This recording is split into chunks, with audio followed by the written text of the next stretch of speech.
Yesterday was Super Bowl Sunday, and millions were bet on the outcome of the game. Most of those bets were placed with bookies. You'll meet one tonight at 7 on Monitor. And now recapping tonight's top stories, the lengthy strike by Visa workers at the Bank of Commerce may soon be over. The Labor Relations Board today imposed a settlement which the bank must accept. For their part, the union must also accept the terms of the contract, like it or not.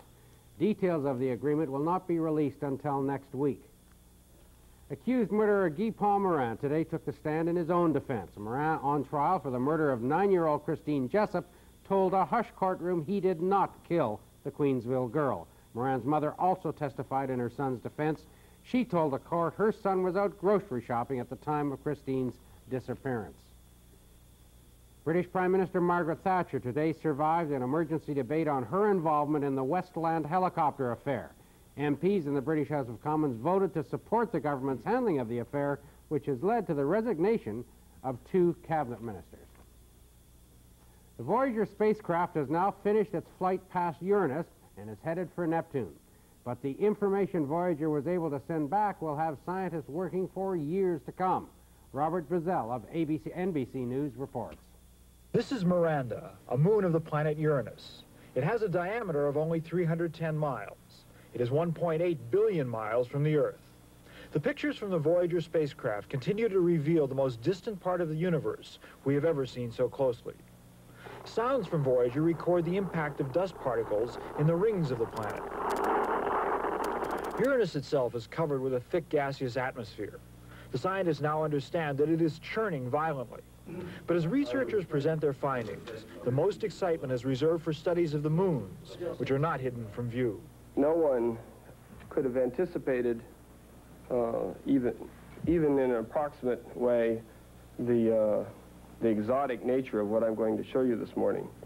The moons farthest from Uranus, including Titania, have a more uniform appearance, still pocked with craters from asteroid impacts.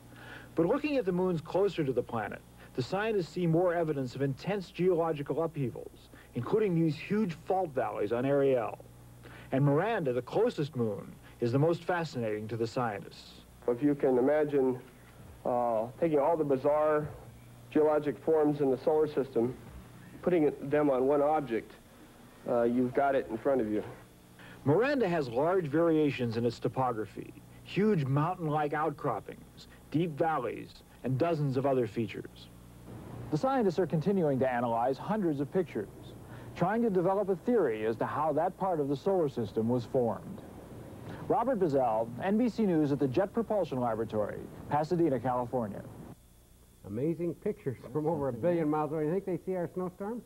Just a little piece of it there, Fraser. I think they won't know for about 2.5 hours. That's the amazing thing. That signal takes, I think it's 2.5 hours to get back here. Well, and it's going like that. Like that. Will the storm go like that, or are we going to have this all night? Oh, it's not really a big storm. We've got some flurry activity. There's a lot of flurries out there. We've got about 7 or 8 centimeters along the north shore of both Lakes Ontario and Erie, but we really don't expect any great accumulation. A lot of blowing and drifting. It's going to be kind of slick out there tonight on the road, so if you're going to be driving around, please drive carefully.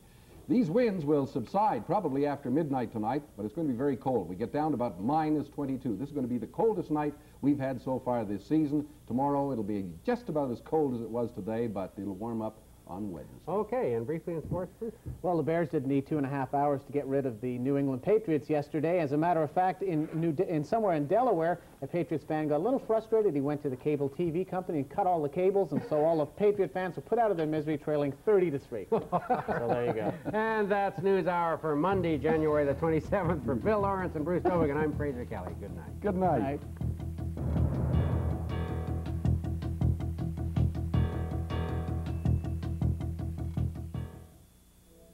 Columbus called it the most beautiful island in the world, the Dominican Republic. Discover it with CP Holidays. Airfare plus 7 nights at the all-inclusive El Mirador Resort for as low as $949. Or 7 nights including breakfast and dinner at Hotel Punta Goleta for as low as $799. CP Holidays, Dominican Republic.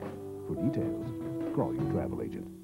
Luxury has never been so affordable. DeBoer's Midwinter Indulgence, much more than a sale, an event worth celebrating. DeBoer's Midwinter Indulgence, Treat yourself to some of the most exquisitely affordable furnishings ever. Polished travertine, sumptuous leathers, fine wood, and lacquer finishes. De Boer's Midwinter Indulgence, where you can find all those beautiful things you've been promising yourself. They're supremely affordable right now during De Boer's Midwinter Indulgence. So come on, indulge yourself at De Boer's. College Park, Scarborough Town Center, Willowdale, and Erin Mills. In the next 30 seconds, we'll teach you all you need to know about fixing your own transmission. First, depend on the experience of having repaired over 1 million transmissions. Next, trust in the very best training to repair automatic, standard, and today's front-wheel drive transmissions. Finally, be assured by our warranty. It's good anywhere in North America. Now, wasn't that simple? Call the specialists, Mr. Transmission.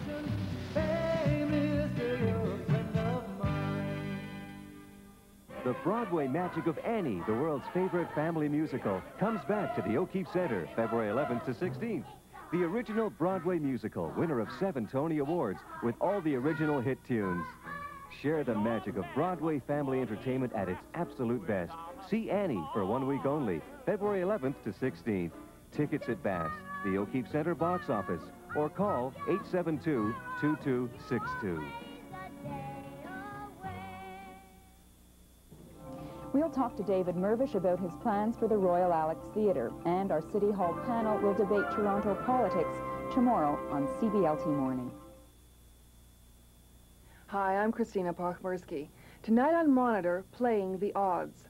A bookmaker takes his chances with the law.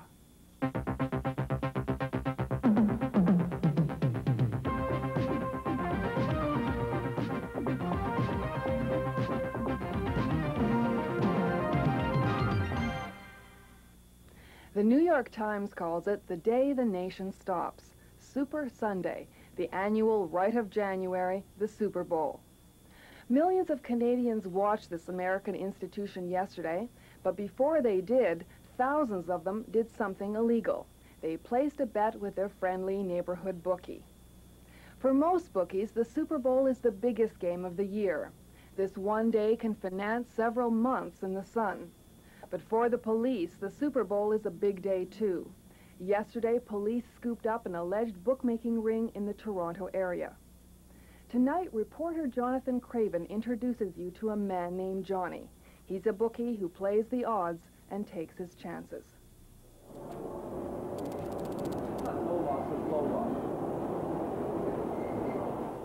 One of my philosophies, you got to like what you're doing in life or there's not much sense doing it. And I really like what I'm doing and I stay on top of it. And I think I can be a reasonable success to it. And, you know, I like it. Hello, sir. Yeah. The Chicago Bears are 2.5. Yeah. Yeah. The Jets, yeah. Okay. Johnny is a reasonably successful bookie. He makes his living by taking bets.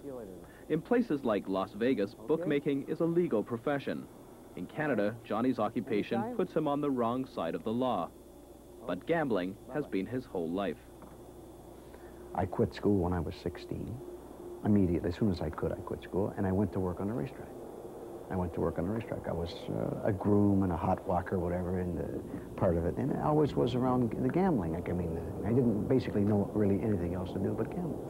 The guy that him and I, we shared an apartment on Beverly and Queen at Stephanie. I started booking there, and just because it simplifies things. If you're always guessing, you're always in trouble.